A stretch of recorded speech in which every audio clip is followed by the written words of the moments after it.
Hey everybody, what's up? It's your girl Belinda here at Coach Beljo. So glad that you've joined us today. And if you're new to my platform, my name is, I said it already, Belinda. And I am a nurse, I'm a health coach, and I inspire and provide practical tips for holistic, healthy living. And on this platform, the way that I do this is by interviewing everyday people who've gone through transformations by changing their lifestyle. So today's guest is Shari. And you may have seen her on Instagram. She might even be your coach, who knows? But today we're going to get to hear her story. So let's dive right into it. How are you doing this morning? I'm doing good. I'm doing good. Tell us what made you start and when did you start your health journey? So I started probably about 5 or 6-ish years ago with really trying to take my health and wellness seriously. I've been active my whole life, but in terms of really doing that aside from whatever I was in, like organized sports or dance or something like that, I think after school, after starting working consistently, it's really easy to just fall into a slump. So I'd probably say about 5 or 6 years ago, and Okay. I really took it seriously. Okay, all right. So like, what happened? What made you decide to take it seriously at that point? So I would say I'm like I love donuts. I love donuts to this day. I think I absolutely love donuts. And my breakfast literally used to be a glazed donut and a caramel macchiato every single day from Dunkin' Donuts. And I was like, this is not good. I think that's really what this is just terrible. And sometimes I would get their breakfast sandwiches, all kinds of stuff, right? And I just kind of said, I love breakfast sandwiches, but I can probably start making these on my own. I can still have the things that I love, but I'd prefer to either make them myself in a way that's a little bit healthier. Even like my caramel macchiatos that I love, like if I made them at home, the one little teaspoon of caramel would be like, some of these drinks have 1,700 calories in them, right? Whereas I just do my own at home with a little bit of almond milk, that's like 70. So I think I started with the nutrition first. I was walking everywhere. I didn't have a car, so I wasn't so focused on fitness, but I started with the nutrition. Like all the things that I love, let's just try to start making them at home. And that's what really spurred me into the nutrition aspect. So I started with the nutrition first, and then I transitioned into consistency with working out. But it was really the nutrition aspect. Okay. So it sounds like you've been, it sounds like fitness wasn't hard for you. So because it was something that you've always been doing. So I can't say that it wasn't hard. Okay, I will say, like the organized kind of fitness thing, like working out was hard. Like I was never really able to keep that consistent, but I'd always been active in some way, like usually through dance. I'm a dancer by trade, but I would say the nutrition was always the hard part. Okay, so the hard part. So how were you able to make it? How were you able to change it so that you were being more consistent with your nutritional aspect? I think it's just taking it one step at a time. So I had tried the huge overhauls with, completely changing my diet, all the cutting out things, and that never was sustainable. So I really mean it, how I made changes, it was incremental. It wasn't overnight. To this day, just being a consistent learner, I will cut things out one step at a time, or not even cut things out. I like to add things in. That's now become my mantra. So first it was, I love smoothies, right? Well, why don't I just make my smoothies at home and add a bunch of wonderful things in there? Or like I said, making those breakfast sandwiches, and that kind of helps with saving money too, right? So it all was a nice little circle. Then, I noticed maybe 2 or 3 years ago, I wasn't drinking a lot of water. I had a lot of all the other things, but I was not drinking water at all. And as a coffee lover, that's terrible, right? So I have to put water back into my system, and then realizing how having water really changed how I felt. So my approach has typically been, what is sustainable? What's going to help you build a sustainable fitness lifestyle? And that to me has always been one step at a time, which is why the nutrition I started with. And then when I finally felt like I had part of that down, then it was okay, now the workouts. And that was all before I decided to become a certified personal trainer and group exercise instructor. But doing those things kind of motivated me. Doing it little by little really is what motivated me. Because sometimes when you just do it all, like one big overhaul, you overwhelm yourself and then you just fall off. So even to this day, you know, being a new mother, that's its own thing, like, and trying to be healthy. But having that mindset of what is sustainable is what has kept me consistent.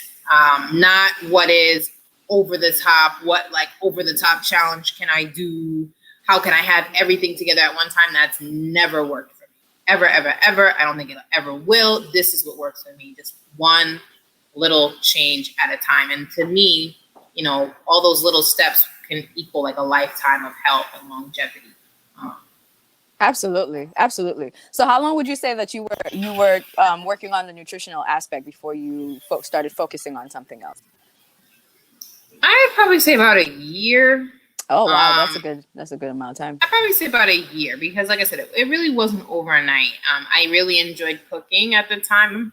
So I just tried to, everything that I felt like I liked, even if it was like, my family's from Jamaica. So, you know, I love to like, you know, buy my Jamaican food, but I would just start like making it, you know, again, eat the store-bought food, just so much heavier with salt, so much heavier with butter, so much heavier with oil, so much more deeply fried.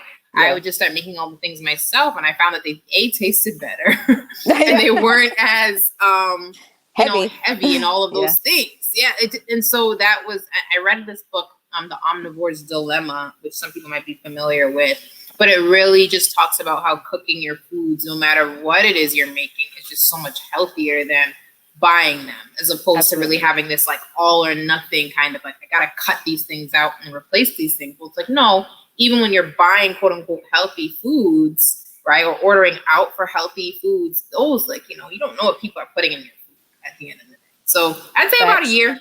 Okay. I'd say about a year, like, and like I said, always a work in progress, but a year before I like switched gears and said, okay, I could put that on the back burner and then focus more on the fitness. So then, so let's go with the food. Like you said, you're Jamaican. So what's an example of a dish that you made yourself that's healthier than like if you were to like buy it out or what have you? A Jamaican dish. Yeah, I would say jerk chicken is like, and then it's my signature according to a lot of different people. And I kid you not, that's not me. I don't buy. I'm always dissatisfied with the jerk chicken I buy in New England. And so I was like, let me just make it myself. And from multiple people who have said like, this is the best jerk chicken they've ever had. They've been to Jamaica, they're Jamaican, etc. And I don't even go that hard, I don't think. But my jerk chicken, I would say, again, not too much in terms of like the sauces and the extra stuff, but just like lightly seasoned. I always take the skin off of my chicken. Again, it's simple things like that, and then people don't miss it. You know what I mean? They love it. I actually, you know, started to make a few like meal preps for people. Like I did that for like a brief moment in time, and I was like, that's too much work. But people loved it so much that I was doing like these healthy Caribbean meal preps for people. And if you know, especially if you're a Caribbean, you know, the rice is a big part of it. I would do my rice in peace. I would just do it with brown rice. And I found that I just loved it so much more. That's just me personally. Some people are like, I hate brown rice, but I just did brown rice instead of white rice. And I mean, that's a complex carb right there, you know, so you don't necessarily have to worry about eating too much, you know, rice if it's like you have your brown rice and your beans with it right there, or your peas. So just again, just how I think is what that's an example of how I would make things healthier. And then I love vegetables. So I would just maybe make my vegetable portion a lot larger compared to the rice or something like that. Okay, so like on your dish, you'd have more vegetables than you would have rice on your dish. Is that what you're saying? I would say so, but even if I did like go back for a second helping of rice or something, I never felt guilty because it didn't fill me in the same way as like it didn't make me sluggish. I think that was the big thing. Like I didn't feel sluggish after having a huge plate of like the food that I made versus that same exact dish if I bought it from the restaurant. Like, I would be ready to go to sleep. That dish that I would make at home, I would feel good. I'd feel full, but ready to keep, like, that is the biggest thing, is how I felt. Yeah, we definitely have the itis after, you just kind of like want to take a nap after you have some of these dishes. Mm-hmm. And it's just like, well, that's like counterproductive. You know what I mean? So that's good that it makes you feel lighter. So now, so now after you transitioned, you worked on the nutritional aspect, and then you dived into the fitness. What were you doing to make it more consistent for you at that point? Like the nutrition specifically, No, or because so now we're done with the nutrition. You kind of like basically what you said is that you've been doing it incrementally. You change little things here and there, and you kind of like remain consistent with it. So now moving into the fitness aspect, how were you able to make that a little bit more? Because you mentioned earlier it was a little bit challenging. So Mhm. outside of the dancing, how were you able to make that more consistent in your life? I joined a fitness studio. Okay. That's my simplest answer, because I think when a lot of times, and I reflect it from my, like, what I hear from my clients at this point, is what they need is the accountability, and that's what I needed to. That's what I need to this day, and I think that's always the common denominator. Even now, knowing what to do for my body. Sometimes you're like, oh, if I just knew, I could do it on my own, which Yep. was true for a point, but we all can have the lazy kind of syndrome. So the biggest thing for me, I joined a small fitness studio. It had to be the environment that I liked. I had tried just paying $10 for a gym and never went. I know we all know that story, right? Because you didn't know what to do. You were intimidated. You didn't know where to start, all of these types of things. And no one liked checking in with you if you didn't Absolutely. show up. Right. So I had to dig a little bit deeper into my pockets, and I joined like a boutique fitness studio, but there was accountability there. It was like a use it or lose it class pass kind of system. And I love my money. So if I paid for it, I was using it. Right. Heck So yeah. if it was 3 classes a week, I was making 3 classes. If I invested in 4 or 5, and you had to invest up front. And again, if you lost it at the end of the month. So, but that was nice too, because let's say if I bought 4 classes at the beginning of the week and I only was able to make 3 that week because something came up, I would just tack on that extra class the next week, and then it would be like a 5-week straight. But I will always say, like, I packed my gym bag with me going to work. I made sure everything was there. So at the end of the night, like when I was done with my second job at the time, I would be jetting straight to class. And it was really motivating. I can't stress that enough. It was an environment of women, like-minded women. It was not intimidating. And it was a class kind of structure. So I immediately felt like family.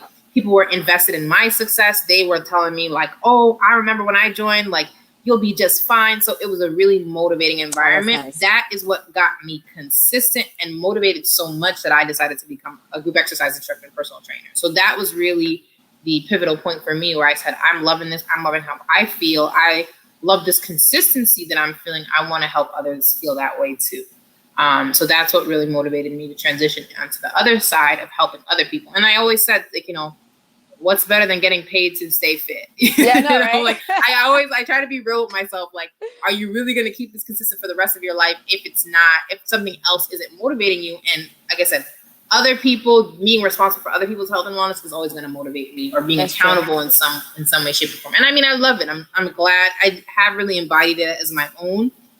It's not about the money for me. I say that as a joke, but that was kind of where it started. Yeah. But I love helping people with this because I know how it's changed my life, and I know the potential that being healthy can. I know how it can affect other people's lives. Absolutely. So that's kind of my entry point. It's little. Oh, that's awesome. That's awesome. And you touched on something that's really important. Like you said that the gyms, the $10 gyms. I mean, yeah, it's on one end it's like cheap. You're like, just here's $10, but then someone might start the story often goes that you start paying that and then you kind of like don't go. So like you have the $10, you're giving away $10 every week or every month to gym A, but then you're like not even going. And then 12 months later it's like what, 120, you've given up $120. And then you cancel because you realize you're not using it anymore. Right. So $120 down the drain that you could have put into like 1 month or 2 months, even of like some consistent training or something that you could have done to like get yourself, to a better place as opposed to absolutely paying for Planet Fitness every month. Like, no, you're right. No, you're right. But it also goes to show that sometimes that we need to invest more in what we in the things that we want, because we do invest more. We do spend money where we want, right? Because we find the money when we want something, we will find the money and spend it on. We will spend. So it's like oftentimes yeah. when it comes to our health, we want to spend as little as possible, but we want to get maximum results. It doesn't work that way. Like if it doesn't work like that with anything else, it shouldn't work that way with our health, which is like the most important thing ever. So if we have to spend the extra dollars just to get someone to help you personally, or like a boutique studio, like you said, maybe something smaller where you have someone who's kind of like overseeing, then you should definitely spend the cash, right? Because it has its benefits. So what has been like the most in your journey? So you said that you had to change the way you're eating, your nutrition, you had to change your exercise habits. What do you feel like was the most challenging part in the whole process? I would just say consistency through change. That may I sound a see. little vague. I think each element, like I can pinpoint times where I was at my peak for the nutrition or a peak for fitness. I think what's hard is consistency through change, and I don't think that that's unique to me. I think it's something that we don't always identify on our own personal journey. We identify the reality that, like, when school's in, we have to act a little bit differently, right? Or when we change jobs, right? Like we have to fix our schedules to accommodate that job. Or when you have a baby, right? You have to accommodate that. We don't do the same thing with our fitness. We don't realize like, oh, this is a new season. I have to change my fitness and nutrition routine. We don't think like that. And it's like, why do we think like that with everything else? But like, we don't have to adjust and adapt our fitness and our nutrition with the constant changing seasons. Like, and then people are like, so it's why like I came up with like my 3-month assessment. So it's like every 3 months, like just like a quarter of the, like each quarter of the year. Yeah. Look at the season that's ahead. Yes. For me, I was having a baby, Yeah, girl. I wasn't trying to hop into anything too quickly. Right? I had to give myself grace with that. And it was still hard being a fitness professional and not feeling the same, not having the same strength that I'm used to. People can say everything that they want, like, oh, Shari, you look great. But how you feel, it's exactly. Yeah, what you can do, it's like, no, I'm not feeling it. Right. So, I totally get that. But at the same time, it's like, give myself grace, Right. All right, I tried working out like 3 months in, and some of it worked and some of it didn't, and then it's like, okay, let me try again. Like, but having that mindset of grace is what allows you to jump back in and not beat up on yourself so much that you do nothing. Like I was listening to, I'm in a coaching program. I'm always learning. I'm always trying to learn. I'm in this coaching program right now. And one of the things that they said today, and it's not like they coined this, but progress over perfection. And that's always been the hardest thing. What does consistency look like for me through change? And that doesn't always mean that my diet is always going to be the same. That doesn't mean that my exercise routine is always going to be the same. I'm not going to be working out 5 days a week, every single week for the rest of my life. Absolutely. And once I think people become okay with that, they can adjust and say, this season, I could work out twice a week at home for 30 minutes. Yes. And maybe next season you can up level your workouts and work out outside or go for walks, right? Absolutely. But planning that out as the seasons change and as crisis happens, right? There's some things that we can't account for. But when you begin to build that into, what the next phase is, you can handle the surprises a lot better. Yes. You can handle and know that, okay, well, I knew I wasn't going to be able to be completely consistent during this week on vacation. Well, now that I'm back, I can hop right into it. So I think the hardest thing for me is, or in the past, I would say, and still now, consistency through change. But like what I will say is that approaching it with that 3-month assessment has really changed my fitness journey and allowed me again to maintain that. But that again, that doesn't always mean, like I told y'all, I love donuts. I'll be honest, like especially in the postpartum phase, and I had a really rough pregnancy, so I couldn't keep a lot of things down. So I was just happy to have a donut. Afterward, you know what I mean? And like baby's taking everything from me. Yes. And it's like, well, let me just have a donut, right? That's gonna make me feel good right now. Yes. That's okay.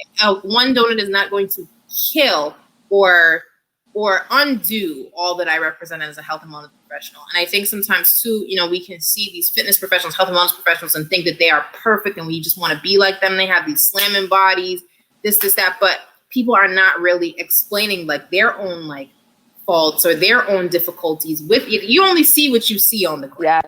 Yes. You don't see what you don't see. That's just it. You don't see what you don't see. You don't see somebody sneaking that, whatever. But it happens, right? And so, but I think that having that kind of transparency, I try to have that kind of transparency with my clients, is that, that progress over perfection. Overall, does your life look healthier, happier than it did yesterday or than it did a year ago? And if that's the case, then you are on the right track. Absolutely. Everything else will come. So absolutely. Oh my God, that's a perfect answer. Thank you so much for that. So now, and to piggyback on that a little bit, I'll ask you this now. So what advice would you have for any new moms out there who are struggling to get back on track? They have the baby, maybe they have multiple small children, and they are really struggling to figure out how they're going to try to manage this all. You know what I mean? So what would you say to them as a fitness professional? I would say have grace with yourself. First and foremost, no matter what. I would say, you are doing an amazing job. You are doing a fantastic job. No matter what that looks like, you are killing it. You are literally cultivating a human being. Yes. Go you. Yeah. Go you. All right. Yeah. So that's A. B, like I can't stress enough, have grace with yourself. Okay. Your hormones are all out of whack. So, you are literally responsible. If maybe it's your second or third child, right? You are responsible for that child. If you live in the US, they're not so, accommodating of us as new mothers, right? Maybe you're back at work already, or maybe you're at home and being at home is driving you crazy and you're trying to work out, but it's just so unpredictable. So I would say have grace with yourself first. Your body is not going to look the same. It's not supposed to. Even my body, again, people go, oh my God, you snap. No, my body does not look the same. Not everyone sees from when I take my clothes off, right? But my body does not look exactly the same. Yes. Right. And it's not supposed to. It can, I like how someone had said it. I was in a postnatal program, exercise program. It's like your body is going to, you're not supposed to look like your old body. And you might have a super fit body. You may look amazing, but it's never going to look like how it used to look, but it's not supposed to. And like embodying and embracing the fact that your body cultivated life, and if it looked the same, I don't know, maybe something like went wrong, right? Like it's supposed to look different because it did, like you just like, or basically like you just went through like an Olympic event, right? Like you just went through like an Olympic event, and it still doesn't belong to you, right? Because your child really believes that like you're like their play gym and all that stuff. Exactly. So have grace with yourself. And the other thing I would like to say is make sure you're fully healed and make sure you're doing the right things. Maybe you may not be fully healed, but if you just make sure that you're checking in on your healing, because that's going to affect what exercise program that you do jump into. So I am pre and postnatal exercise certified, and I did it for myself, but also just something else under my belt. And realizing a lot of times, a lot of the issues that women are dealing with, because this industry is a lot of women who are really trying to get fit, 5, 10, even 15 years, a lot of the issues that women are having, the saggy pooch, all this other stuff, it's unhealed postpartum stuff. And a lot of women don't realize that when they're like, why isn't my belly going down? Or why does it still look like this? And it's because you didn't heal properly in that postpartum phase.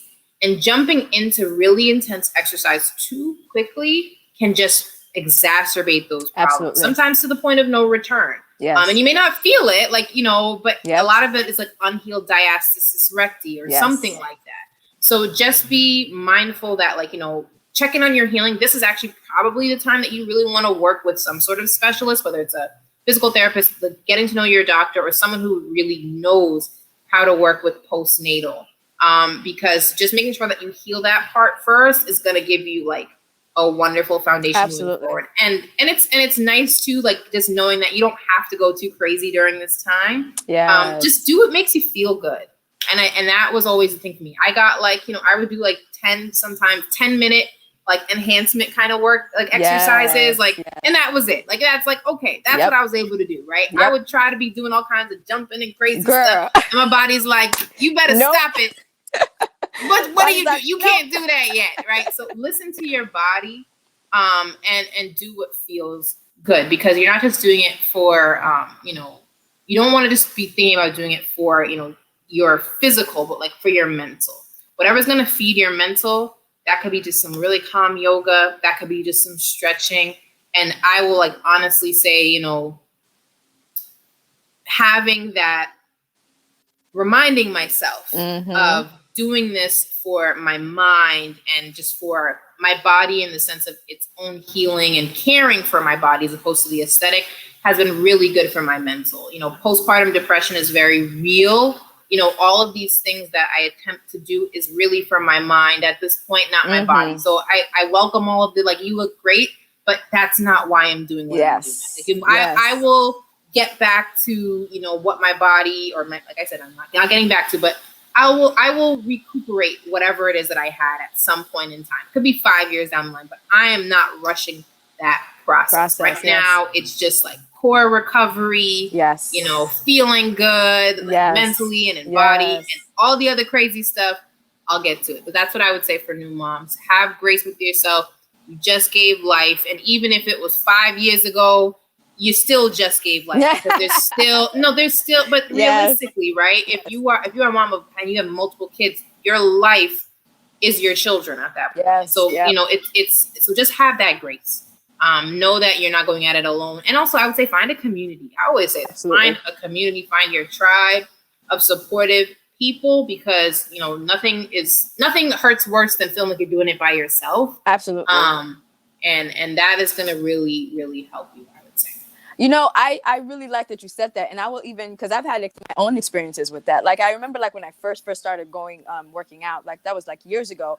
And this is why it's like important to like the whole season thing and understanding that you're a mom thing. Because when I first started working out, like I felt like if I missed a day, like I felt bad. I felt guilty. You know what I mean? I'm like, oh my gosh. And then like there are times where, around your cycle, you don't want to do the hardcore stuff, right? But then I used to be really like, I couldn't understand. And then like I kind of like, many times there was like a whole thing where I was like, forget it. This is not working. But then it was understanding that there's a cycle to these things. There's a process. And even moving on past it, when I finally got it, I was like, oh my goodness, now I understand, because I'm just like, okay, I tend to feel this way around when my cycle is going to start. So I'm just going to like pause and do something different than trying to go hard in like a exercise program that I'm in. And fast forward to like, even with postnatal, also understanding that with each after each pregnancy, your body's going to behave differently. You know what I mean? That's a word, right? Because I right now, after I have a almost 9-month-old now. The way that my body reacted after his birth is totally different than the last 3. And also to add to the fact that the last one was 9 years ago. Okay, so there's a 9-year difference between the third one and the fourth one. So my body is totally different.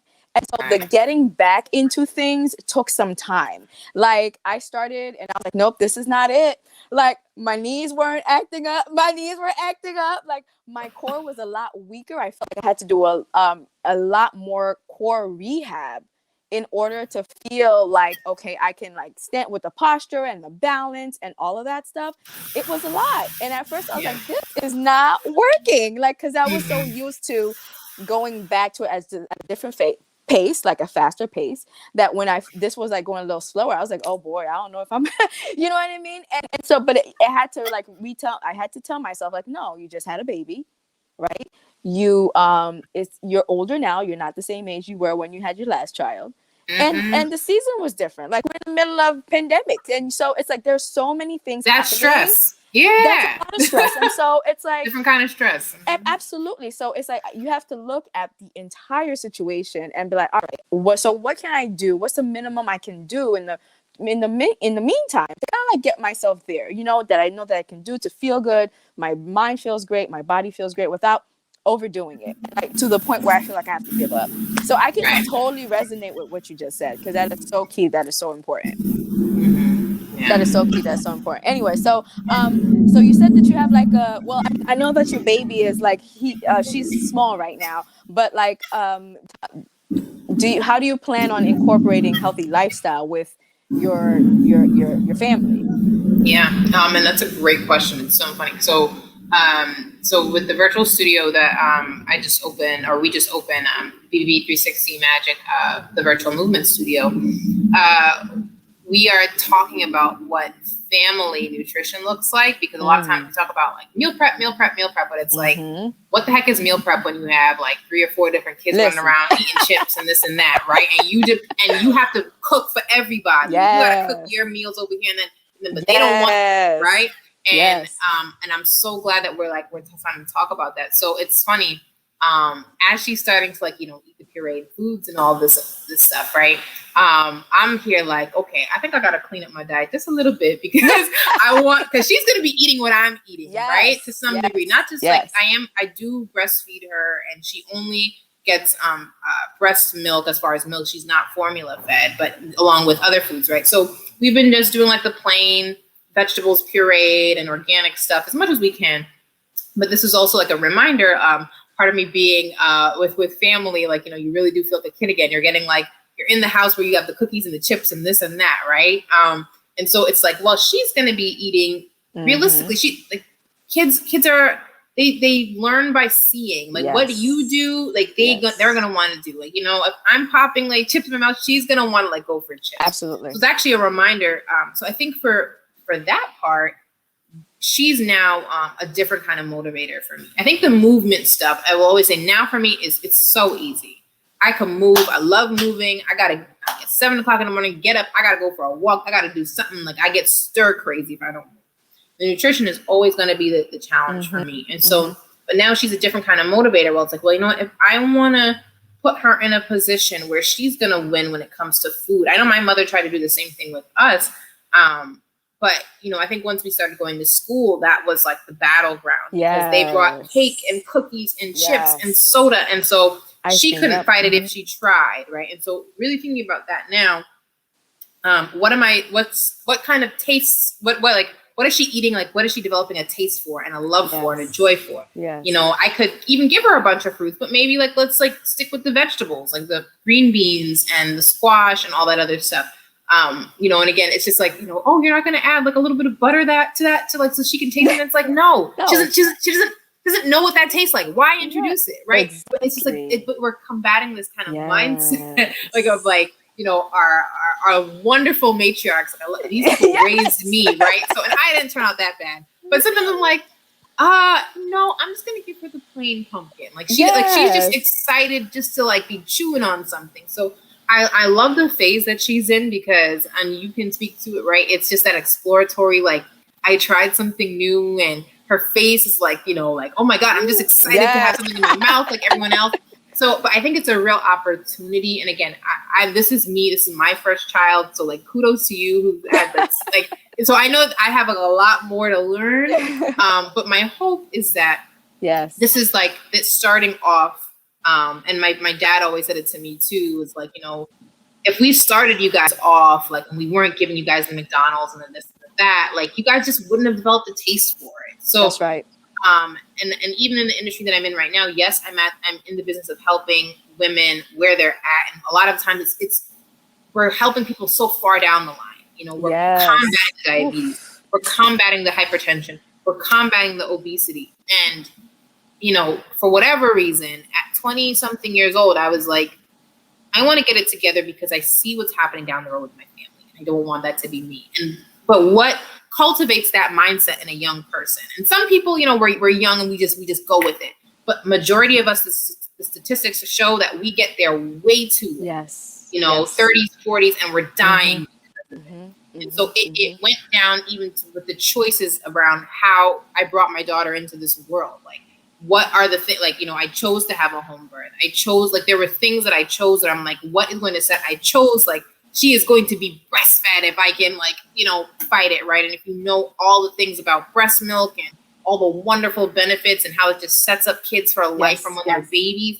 So, I'm always thinking about what are the things that I can do now that's going to set her up for, you know, the long run, so that she can, and I feel like still one of the lucky ones, but so that she's set up from a young age, wanting to, or loving her body, caring about her body, really thinking about food as fuel, like food as medicine, like food as healing, you know, and not just something to fill our bellies. And so I think that all of that thinking goes into the little everyday choices. And so for me, I'm not going to lie. Like, yes, like I said, gave myself the grace. And postpartum, like, I lost a ton of weight. I was on the other side where I, you know, really trying to gain weight and maintain healthy in that regard. So I gave myself grace there. But now I want to, now that I'm seeing her reach for those foods and being more active, she's now my motivation. I was like, okay, let's get back to like what you know and what you do well in terms of like making your own foods and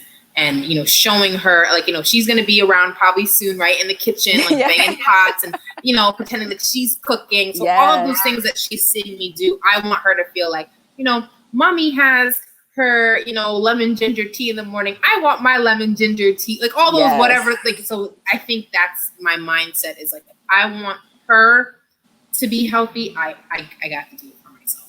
And I have to do it now before it gets 10 times harder when she's, you know, 2, 3, or 10 or 15. And she's like, you know, I don't want her to be doing the things that I was doing even at those ages. And again, like I said, I feel like one of the lucky ones. But yeah, I was eating a whole lot of crap and a whole lot of nonsense that, like, I don't even realize, how did I ever eat that stuff? But, and like I said, I was just like someone that said, you know what? And along with influences, right? External influences and people who I was around, that I made a conscious choice. But when I look at other people my age, people in my family, like they're just not thinking that, you know, and I am like the symbol of health and wellness, but I don't have to be. And I try to kind of think to myself, you know, what can you guys, like, there are simple things you can do. Like being down here, I just like told my godmother, I'm like, you're going to come to my like Saturday virtual workout every like 9 a.m. every Saturday. You're going to join me and mom, and you're going to do it because it's low impact and it's super easy, and you're going to love it, and you're going to love the meat. Like, you know, so I'm just like, what are those small changes? Because that's how I know that I was able to do it. Everyone can do it with just one change. Just start with one thing, because it's going to bring you, like, again, if you can look at yourself and say, like, my life is better, or the quality of life, or I feel healthier, I feel better than I did yesterday, on the right path. Doesn't have to be this huge, big overhaul. That's not how things work. So that's my long-winded answer. Like, I'm going to try to continue to be this person for others, but to be it for her, because again, she's reaching for those foods now, and she's going to reach for what I reach for. So exactly. It's really key. And it's true. Like they learn from us. Like, you know what I mean? They're not going to know what butter tastes like if we don't give it to them, you know, whatever. Like, I remember with my first daughter, first daughter, she was like, and she's 13 now. So when she was 3, so that's 10 years ago. We took her to preschool, we took her to preschool, and someone gave her, like, a teacher, were giving lollipops out, right? And she didn't even know what to do with the lollipop, because I didn't give her lollipops. So, like, we have to understand that as parents, our kids are going to learn from us, right? And the younger we start with them, the better it is that, you know, that it is for them. Because, like you said, once they go to school, they're going to be introduced to all the foods that they probably shouldn't be eating. You know what I mean?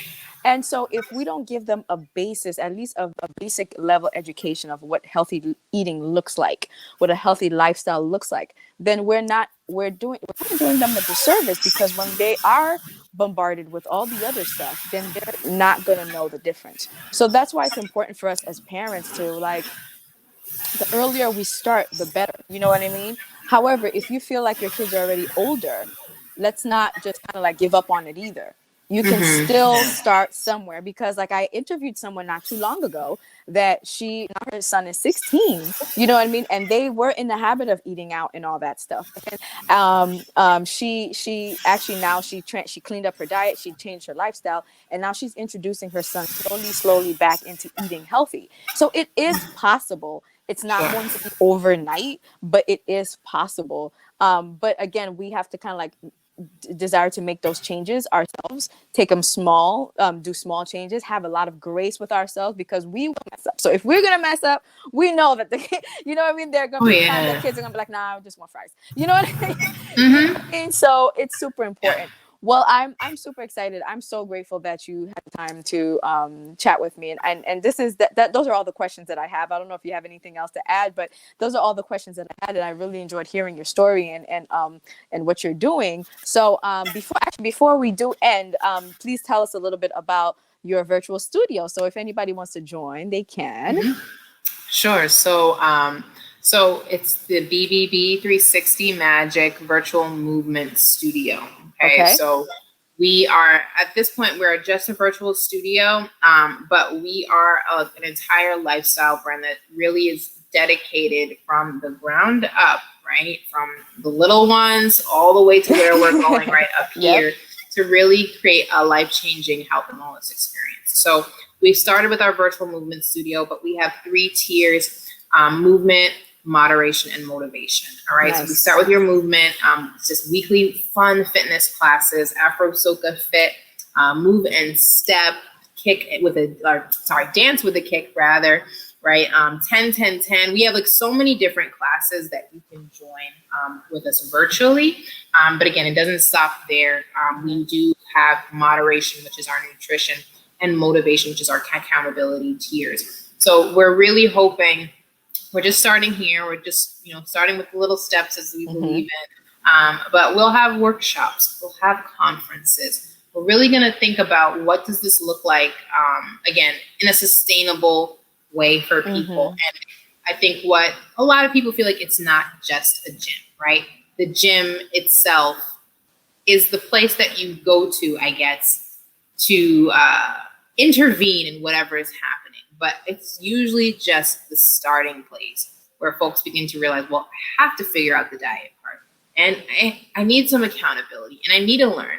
And right now I'm making this choice, but what about my family? So there's so many different tiers. So we're trying to really tackle all of those tiers. And if you are curious about that, we are offering free trials right now, just to try a class free with us. So you can find me, Built by Lady Fit, on Instagram, Facebook, wherever, and just send me a DM if you want a free class pass. We'd love for you to try us out, and just give us some feedback. We're definitely in the soft launch phase of things, so we're definitely we're still getting feedback, and just to how to make that experience better for people, and with the direction that we should go. We have this framework, but we want people to tell us what it is that they need, and we're building off of that.